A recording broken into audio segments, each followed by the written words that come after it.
A big day for President-elect Donald Trump as some major appointments for top positions in his administration are announced. Alabama Republican Senator Jeff Sessions for Attorney General, former Defense Intelligence Chief, retired Lieutenant General Michael Flynn for National Security Advisor, and Kansas Republican Congressman Mike Pompeo for CIA Director. All three have been outspoken critics of President Obama's counterterrorism and national security policies. Also, this afternoon, the Wall Street Journal is reporting that President-elect Trump is considering retired General David Petraeus for Defense Secretary. And we are delighted to be joined by Trump Transition Senior Advisor Kellyanne Conway. Welcome to the program. Thank you, Kimberly. We're very excited to have you on the Five. So I'm going to keep you here. Exactly, and this was great because it was kind of a last-minute thing, but shows what a worker you are, that you're like, no problem, I'll come straight over. And at 4 o'clock, I skipped the motorcade to Bedminster because I needed to finish a little bit of work, and I thought, let's just go over and have some fun. Did you take the subway? Happy hour. I did not. I walked. You did? I walked over there today. I walked too because the traffic is crazy over there. It's just easier. I love the subway. And it's 67 degrees. Well, I'm a man of the people.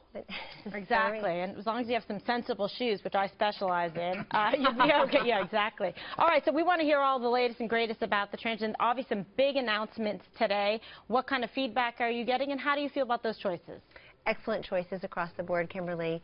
These are men of great character, all of whom are qualified to do their jobs on day one, which should be really the first criterion for any presidential appointment.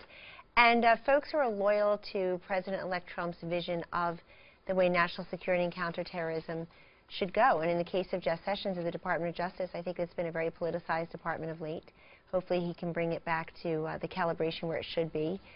He's been a well-respected federal prosecutor of 15 years, obviously a United States Senator from Alabama for about 20 years, a U.S. Attorney, I believe, from Alabama. So this is a man who spent his life in legislation and law enforcement. I've gotten to know him very well over the years in his legislative capacity and then certainly as two of the members of Mr. Trump's core team during the campaign. I think they're all excellent choices, and we shouldn't be surprised that President-elect Trump is staffing up with people who share his views on these issues that the American people apparently decided that he would have the upper hand in governing. And his vision for America. As President Obama once said, elections have consequences. Bowling. National Security Day was today. Yes. And you announced 3 national security advisors, 2 people in the cabinet, 1 advisor. Congratulations, first of all. Number 2, can we put something to rest right here, right now, that the transition team is not in disarray? I mean, this is the media narrative that's been going on for days, and here you have basically 5 announcements in the first 9 days or 10 days since he's been elected. That's fantastic. And firsthand, I will tell you, it's running smoothly. It really is, and not since we heard again and again that we had no path to victory have I heard something so inaccurate that the transition is not going smoothly. And I appreciated comments just this week, just yesterday really, from David Axelrod, from Vice President Biden, both basically conveying the same message to America, which is you don't form a government overnight. And in the case of Vice President Biden, he very clearly said that he feels confident that Trump and Pence will be ready on day one, that Obama and Biden, were not ready on day one. You can't expect them to. I know the media want stories and names and personnel and then going to attack the people that he puts forward as an extension of the campaign that should be over by now. But at the same time, give us time to really vet and interview. I mean, Trump has spent the better part of 8 days mainly in Trump Tower, doing nothing but talking to heads of state, interviewing candidates for his senior staff or his cabinet, taking the counsel of his advisors and from many outside folks who are calling him. And you see now he's talking to everybody from Carly Fiorina to Ted Cruz. Jeb Bush called him. He's meeting with Mitt Romney tomorrow in Bedminster. I have to follow up, though, Kellyanne. You know this is coming. Uh-oh. What are you going to do? And I honestly think you have to be there. You have to. If anyone knows that man, you know that man. Well, I know him enough to respect him. I have great affection for him and his family. I'm very happy he's going to be the President of the United States. It's good for the country. And I will serve in my best and highest use. We're just trying to figure out what that is. But he has welcomed me to his administration.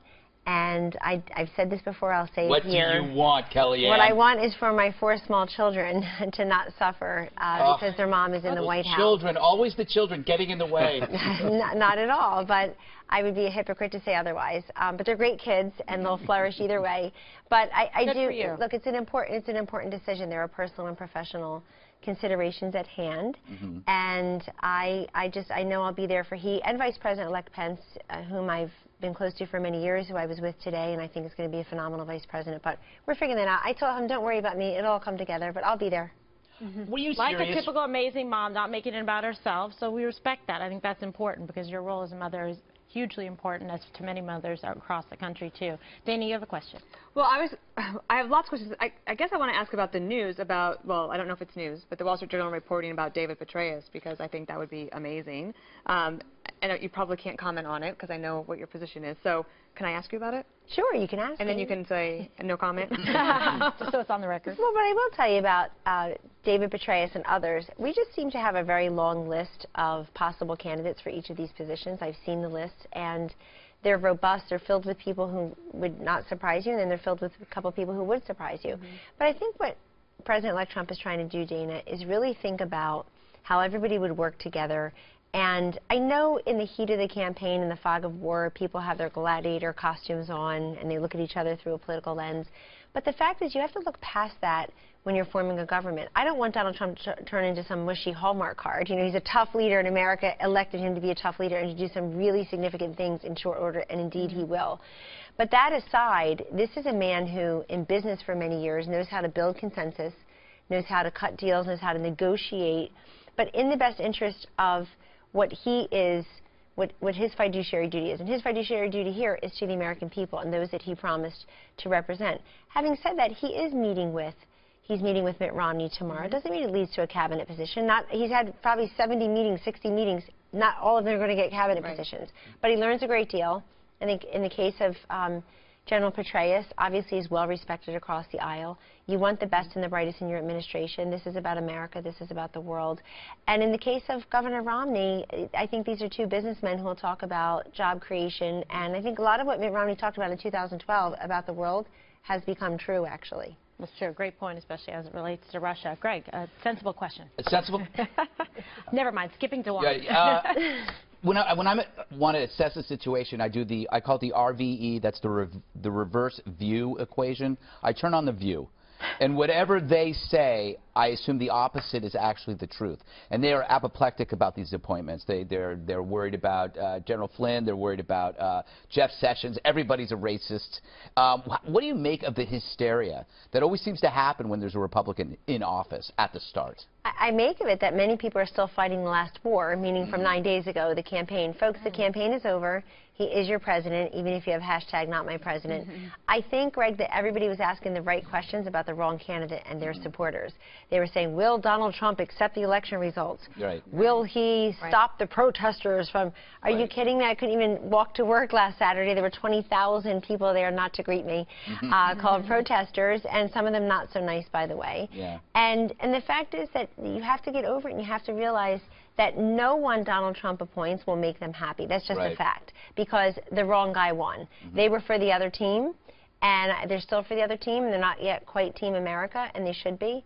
So that goes for a whole lot of them. The other thing is, I think most of the media did the world a disservice by not preparing them for the possibility of Donald Trump winning the presidency. It simply was not part of the conversation when it should have been. The cues and clues were there all of the time. People wanted change.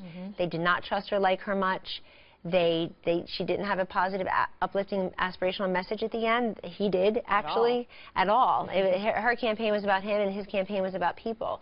So I think that people should have really looked at the electorate differently. I still feel like a lot of these folks who cover America don't understand America, and that is the one thing I can offer from this election. It's stop listening to each other, you know, those who are breathing the rarefied air of politics or media or the donor class.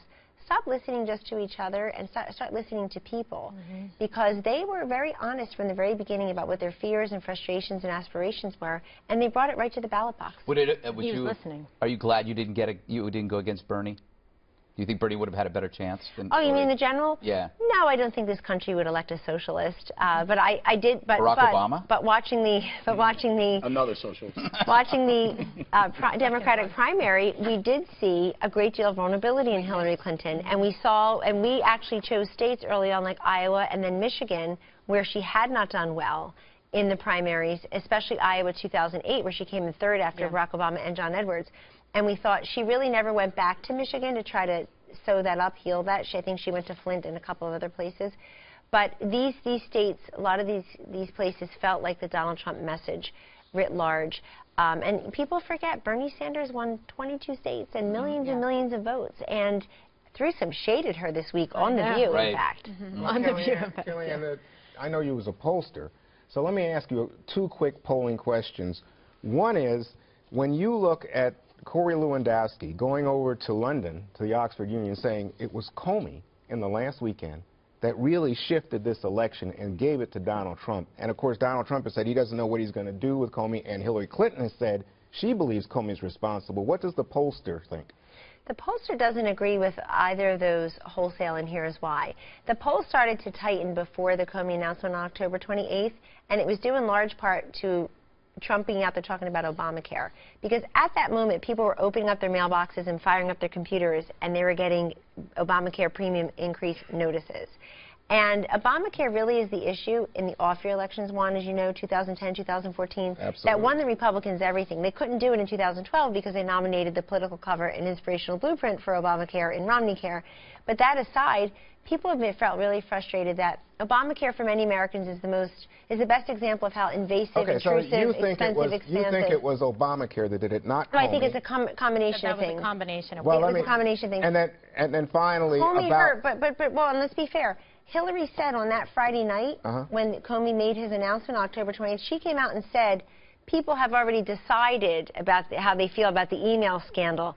Her advisor said on the Sunday shows it's, quote, baked in the cake. So they can't have it both ways. They can't say nobody cares, and then when she loses, oh, my God, this man cost us the election. Listen, she's been running for president for decades. But and definitely the last 8 years. That was Corey said that.